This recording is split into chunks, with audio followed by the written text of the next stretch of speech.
Hello everybody. So over the next three presentations, we're going to look at school funding from different levels. And we're going to begin with the information in Chapter 6 that talks about school funding at the local level. And then we'll look at the state level and finally look at federal level. And as you work through the state funding formula for Oklahoma, and the districts that I've provided for you, you're going to see districts that rely on the local and state at varying rates. And that was done on purpose, and we'll talk about that. But here we see that the authors have actually entitled this chapter, The Eroding Local Control. So what do they mean by the eroding local control? And we can look here just to get an idea. The average district in Oklahoma receives most of its, or the average district in Oklahoma receives 44.1% of its funding from local sources. The low is Hawaii at 3.7, and Hawaii is a little bit of an anomaly in all these because there is only one district in Hawaii, and we've talked about that. The high in here, though, being Illinois, where 65.4% of the average funding comes from local sources.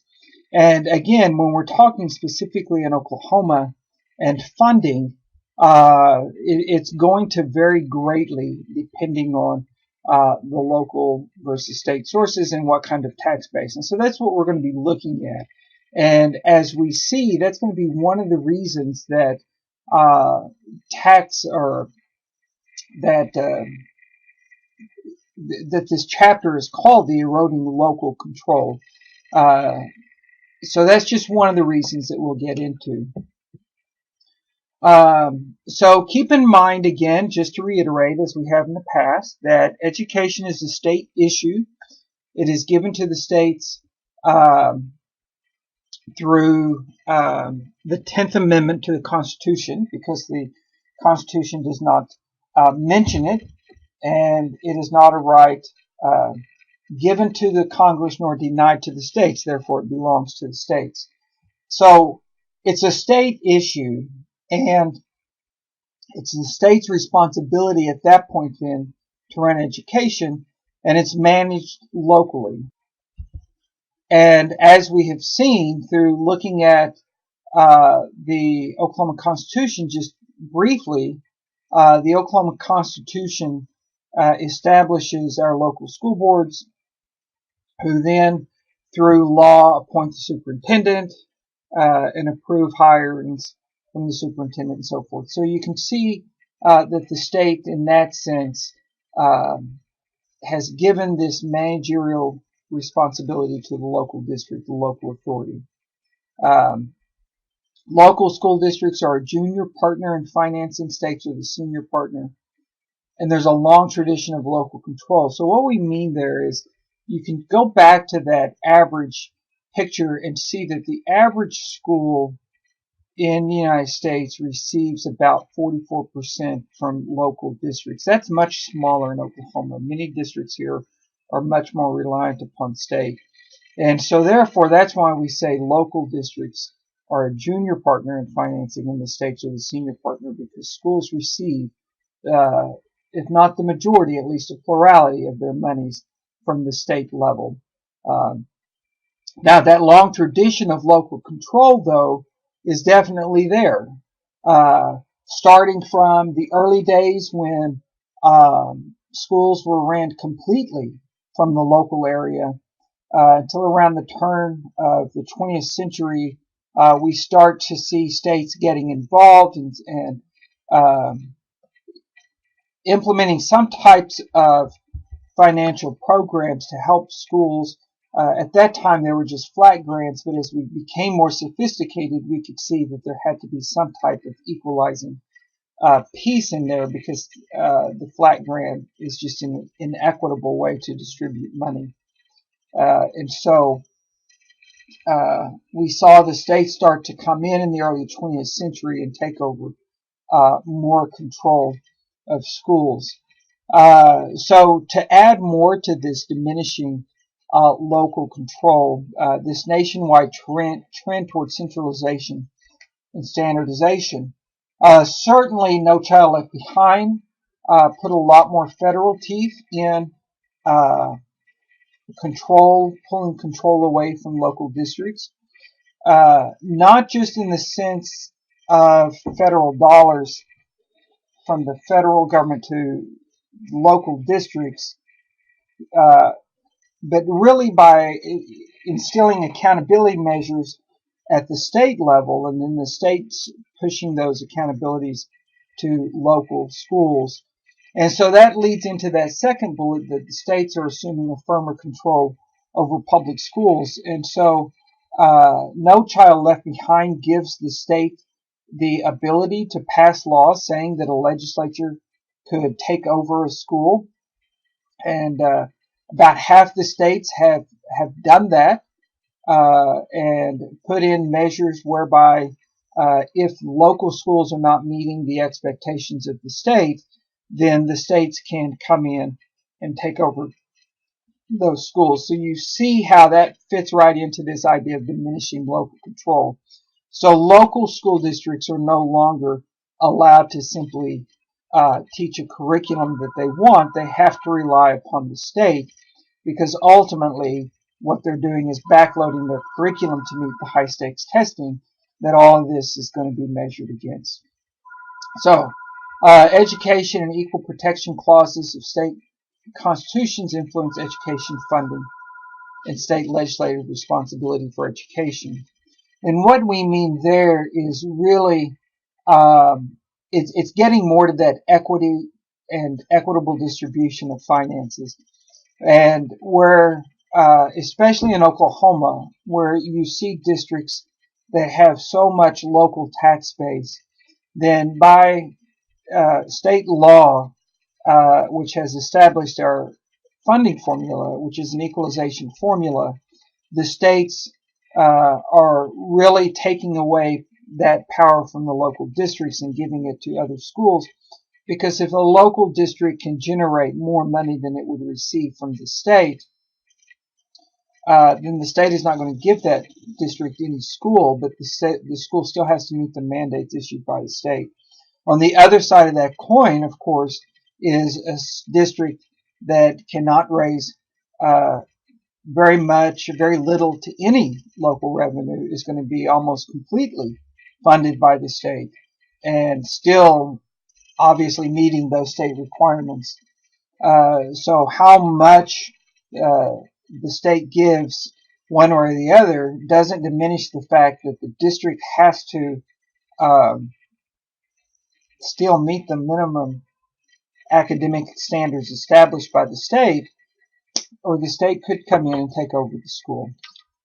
So that's what that is getting at. The decreasing rural influence in education. Of course, in Oklahoma, we have a lot of rural schools. According to our formula, the average school has 529 students enrolled. That's raw ADM. That's probably a little bit outdated, but we've used that for a number of years now. Not too outdated, though. It's certainly not too far from that. You can look in the book and see that while Texas has the largest number of independent school districts with over 1,200, Oklahoma is close to the top with over 500 independent school districts. And, considering the fact that Oklahoma has only about 3.6 million people, there really is a lot of school districts. And so a lot of these come from the rural areas, of course. So part of the reason, and again, this goes back into a little bit of history, part of the reason that you would think, because we have so many rural schools, that they would have much more of an impact. Well, the reason they don't have much more of an impact is the way that the legislatures have evolved in the states. And the idea of moving to one person, one vote, and what that does is it has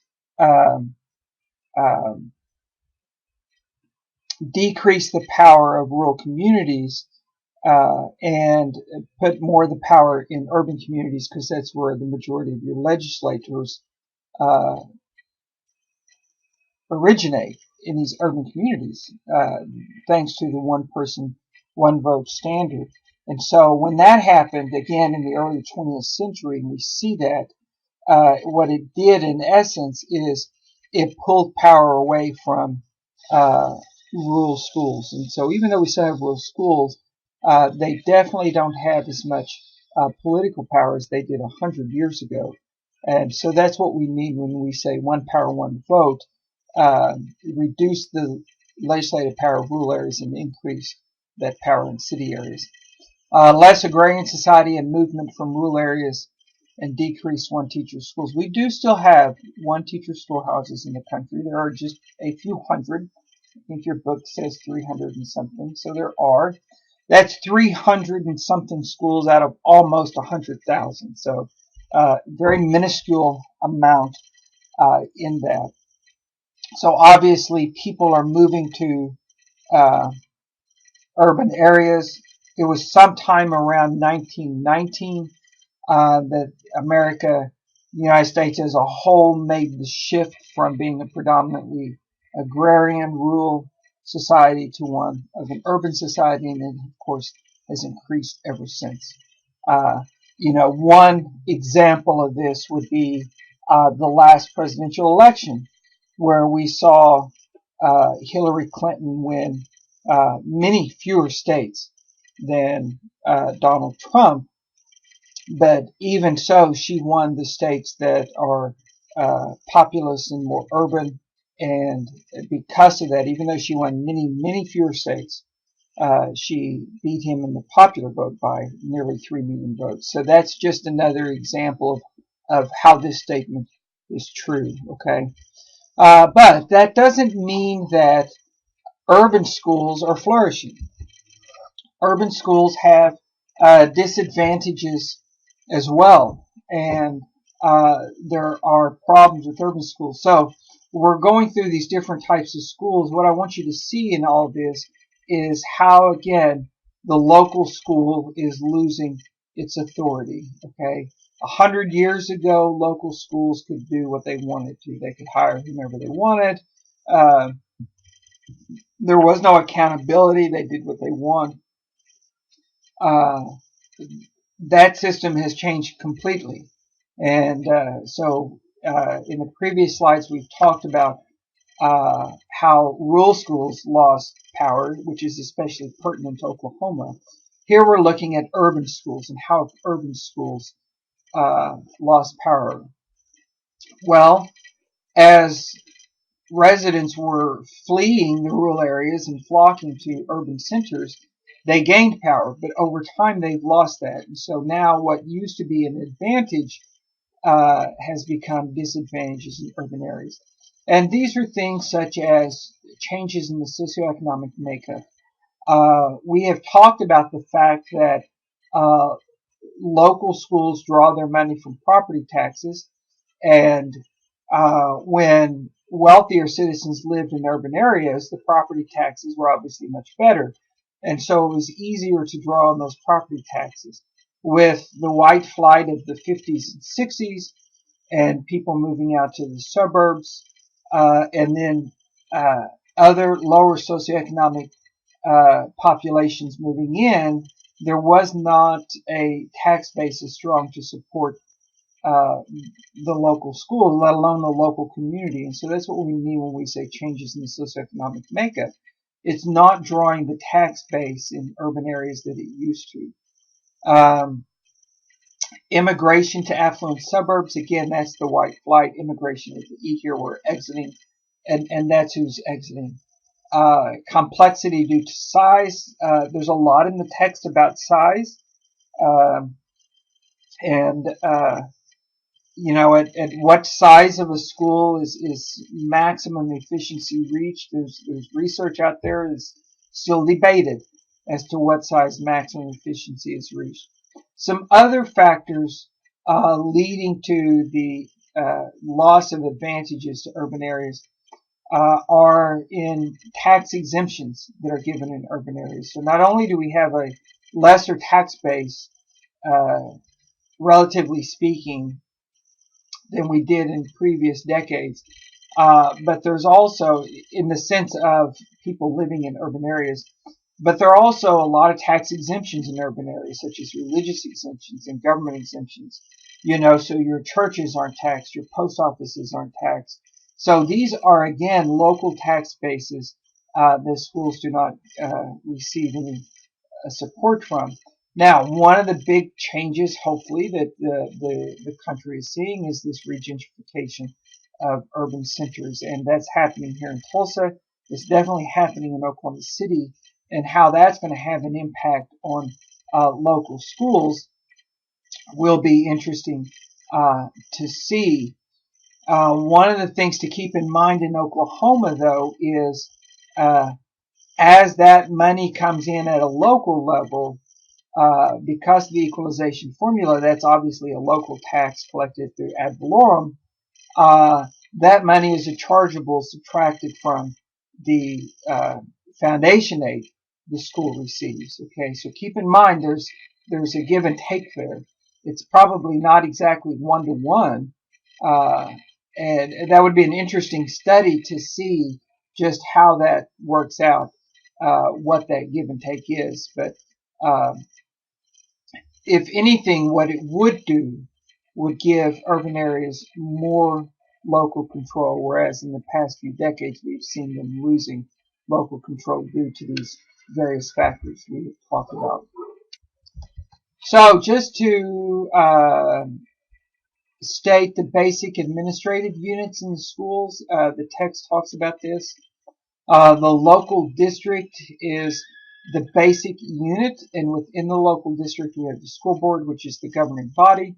In essence, it makes laws for the school through policy and what the school is going to do. Of course, those laws have to match state and federal guidelines, but nonetheless, that's the job of a local school board, and to hire and fire the superintendent. The superintendent is the chief administrative officer of the school, and basically is going to, through his or her many people, run the school system. Okay. Each state determines kind and number of local school districts. And as I said, in Oklahoma, we have well over 500 school districts. I will say that most of the recent additions, and probably about 40, have been charter schools, and the text talks a little bit about charter schools, and we're going to talk about charter schools briefly in here. But of that 500 plus districts, most of our districts, and we're not talking fiscally independent and dependent, but most of our districts are independent schools. About 80%, a little over 400, are independent schools, and the other 100 or so are dependent. In other words, K-8 schools. If you haven't had school law yet, we'll cover that in school law. District reorganization. So this is obviously a sticky issue, especially in a place like Oklahoma, where we have so many schools, and so many of them are small and gigantic institutions within the community. Okay, there's just no other way to put it. Quite often you get out into the rural areas of Oklahoma, especially western Oklahoma and southeastern Oklahoma, and you see schools are most likely probably the largest employer in the community. So the thought of consolidating and closing these schools is terribly painful for them to think about. Not to mention simply the local pride in the school. Now we're 100 and getting ready to be 110 years old as far as the state goes, and so we have districts now where we have 3 and 4 generation people graduating from the same school. So that local pride also has a huge impact on the choice of closing a local school. And that's why voluntary consolidation is rarely seen in Oklahoma and in other states. But you can see it happens. Okay, the number of local public schools has fallen from a high of 172 plus thousand in 1948, down to slightly under 200,000 in 207. Again, part of consolidation. As a result, this reduces local control of schools. It reduces the local ability to pay. The range in local ability to pay is reduced statewide. In other words, schools that struggle on one end of the spectrum, if they consolidate with a school somewhere in the middle of the spectrum, then that pulls them up. So that range of struggling schools closes by closing and consolidating those smaller schools. Support formulas can be simplified with greater equality of educational opportunities and usually more economical. I don't think that people would argue that, at least on paper, it could be economically advantageous to close small schools. Just by closing them, though, doesn't guarantee that. And I think the authors stress that in the book, in the text, quite a bit. Not only when they're talking about small schools, but when they're talking about large schools. It is not always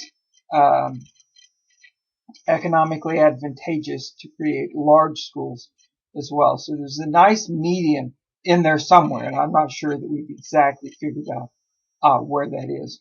The administration of local school districts, some points here. Powers and duties of local school boards eroded and usurped by state. So again, as we're talking here, so this was an interesting thing to read in there. And there are two perspectives on the power of school boards.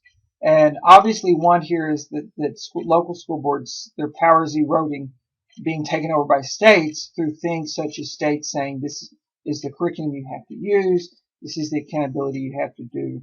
Okay, preoccupation with accountability rather than local control. So that's one way to look at it. Another way to look at it is that local school districts actually take and utilize state statutes, state policy to their advantage. And in that case, it can be argued that local school boards are actually increasing their power as opposed to decreasing their power. And, you know, I think it probably takes obviously a strong board, but it also takes a good superintendent. Keep in mind, your school board members are lay people when it comes to education. For the most part, they're not going to have knowledge of how education works. And so therefore, while they are technically the boss of the superintendent, it's up to the superintendent to work with them and train them and teach them things. In Oklahoma, as I'm sure in other states, in just about every state I would imagine, school board members have to go to training to get there, to be accredited to serve on the school board. They have to do so many hours every year. I think it's 12 hours a year or something like that in Oklahoma. So another area, though, that definitely has come up, and some of you are doing your advocacy projects over this, is this idea of local control by contract. And here what we're talking about is giving up local control of schools to private entities, okay, or for-profit companies. And this, of course, involves the use of vouchers and the use of charter schools under education management organizations, or EMOs. You know, as a public school teacher, I was educated in the public school. I did my undergraduate work in a private institution, but my master's and doctorate are from public schools. You know, my heart is in public schools, and public schools, operating public schools is a function of the government. And so if there are problems happening in the public schools, which are a function of the government, then I have a philosophical problem with the idea the government says the answer to this is to let somebody come in and solve it for us. So, you know, we may get into that a little bit more, but again, as a public person, I've seen what public education can do, and Uh, not all for-profit charter schools are out there to uh, improve public education the way that I see it should be, and not out there for every student. And so therefore this is a frightening thing, in my opinion, that we are privatizing something that is wholeheartedly the responsibility of the government to take care of. And the excuse is that it's failing, and therefore the government's answer is to privatize it. Just baffles my mind, because it's the government's responsibility to not make it fail. So anyway, that's my little soapbox there. So problems in urban schools, again, back to the basic idea of this presentation, the erosion of local school boards. Urban schools are uh, facing many problems, and we've talked about them a little bit already. One thing is securing teachers. Obviously, the student body in an urban district now is quite different than it was 50 years ago, let alone 25 years ago. And so securing teachers and getting them to teach in a high poverty, uh, low, uh, high poverty ELL situation is difficult. Many people, in my opinion, go through teacher ed programs with the perfect school in mind, and it just isn't that perfect school when they get into urban areas. And of course, urban areas always need teachers, and so their ideal of a perfect school is shattered, and therefore, in my opinion, that's why we see people leaving the profession at such high rates within the first few years. Increases in most city property values not kept at the same pace as the suburbs. So even though we have seen increase in property values in inner urban areas, they're definitely not rising at the same rate as the suburban areas. And that suck that came from leaving the great white flight that left and filled it in with lesser lower priced homes and lower priced property has not been made up. And so again, that's other reasons why urban schools struggle. School expenditures obviously increase um, at the same rate as everybody else. And then the poor tax-paying potential of low-income families, and that's what we were talking about as well. Municipal overburden, what we mean here is that urban areas, property taxes don't go just to schools. They also go to the city governments, and quite often there are no room for tax increases to help support schools, and schools have outdated infrastructure. And so schools are forced to make tough decisions on closing low occupancy buildings, which cause hard feelings, but they have to do that in order to save money. And it's just a big issue, and it definitely all goes back to this erosion of the inner city tax base and the fact that we haven't been able to recover that since the white flight. Again, I think that regentrification of downtown areas is an exciting thing to see as people move in and start living in apartments and buying homes, and businesses moving back into downtown areas. So hopefully in the next 20 years that can add new sources of revenue, increase those sources of revenue. Advantages of local control. So what are the advantages of local control? What are we losing if we lose local control? Well, if we have local control, then it shows, research shows that it stimulates local interest in supportive education. Research shows that in general, people think schools are not performing as well as they could. But when asked specifically about their own local schools, surprisingly, people overwhelmingly across the country say their own local schools doing well. It's all the others. But having local control, I think, is what helped create that idea that their local schools are doing well, because they do have some interest in their school. Having local control also permits innovation and improvements of local system. Schools are very innovative, at solving problems they've identified, um, and the local control allows them to do that as opposed to the state dictating money tied with strings that this be used for blank and blank type of services, and allows parents a voice in their child's education, obviously. Um, and we're going to talk more about all this as we go through the next two chapters, like I said, dealing with the state and then finally federal control of education. Uh, but certainly parents feel uh, they have a voice in their child's education and that they can talk about the curriculum and so forth and how their kids are learning. And if the local school board continuously were to say, well, this is something that the state has told us to do, we have no choice, then that erodes that, and that those parents lose that feeling that they have a voice in their child's education. So that's what all that is getting at there.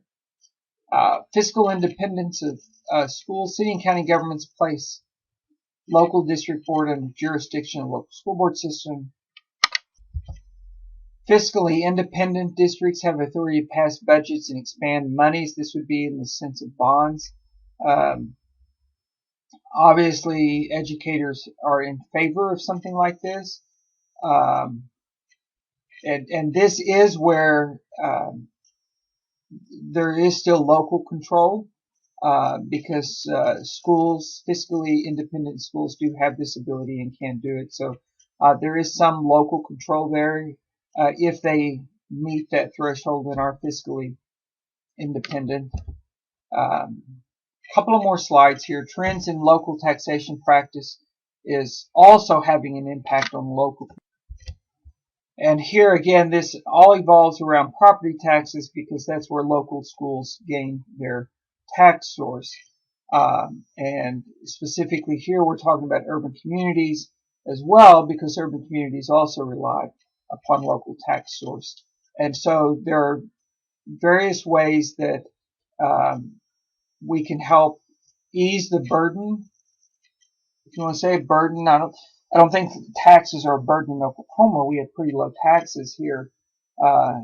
Hence, we have more issues with education than other states do because we have such low property taxes. But in other states, especially like Texas, where your property can be assessed at 100% of its value, efforts to make property taxes less regressive. In other words, we've talked about this a little bit more equitable in the ability of a person who has a $150,000 home and owns it outright is to pay taxes on it is much greater than a person who has a $150,000 home and only has $10,000 of equity in it. Okay, so maybe looking at property taxes on wealth as opposed to real property, that kind of stuff. Okay.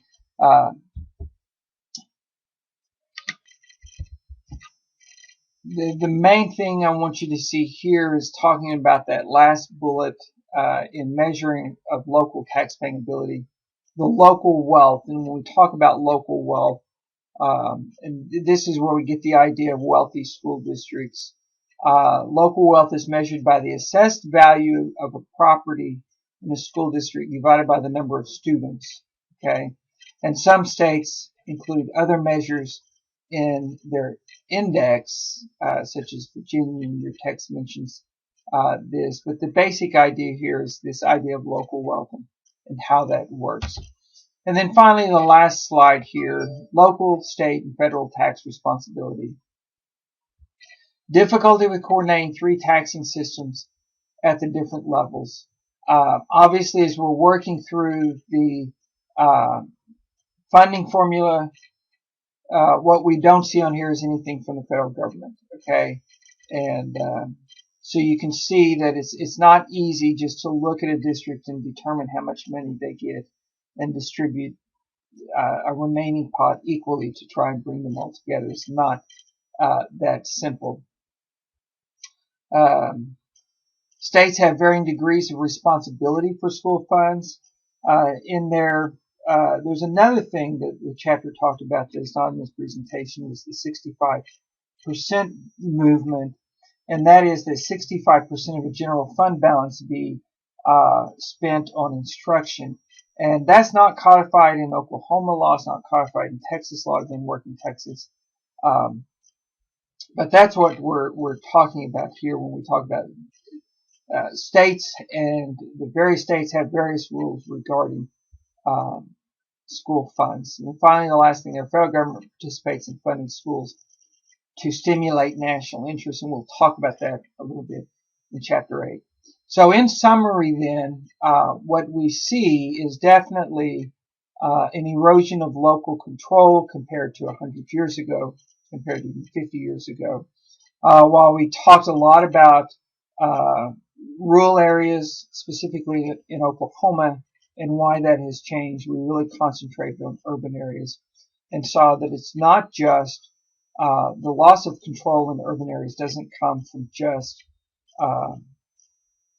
tax base. There are a lot more other issues involved in urban areas beyond just the lower tax base that there could have been if the white flight had not occurred, but also competing with urban centers for the same types of dollars through property taxes and so forth, and dealing with the crumbling infrastructure and working with much higher needs students than your suburban schools. And we got off a little bit on ways to solve that through charters and vouchers. The question of how much does that give local control is probably up for debate. Those people who are in charge of the charter schools probably think they have complete local control, and in essence, they really do have extreme amount of local control. But is that a fair way to do it? Because number one, you're taking private money that's supposed to be spent on government and you're giving it back to a private institution.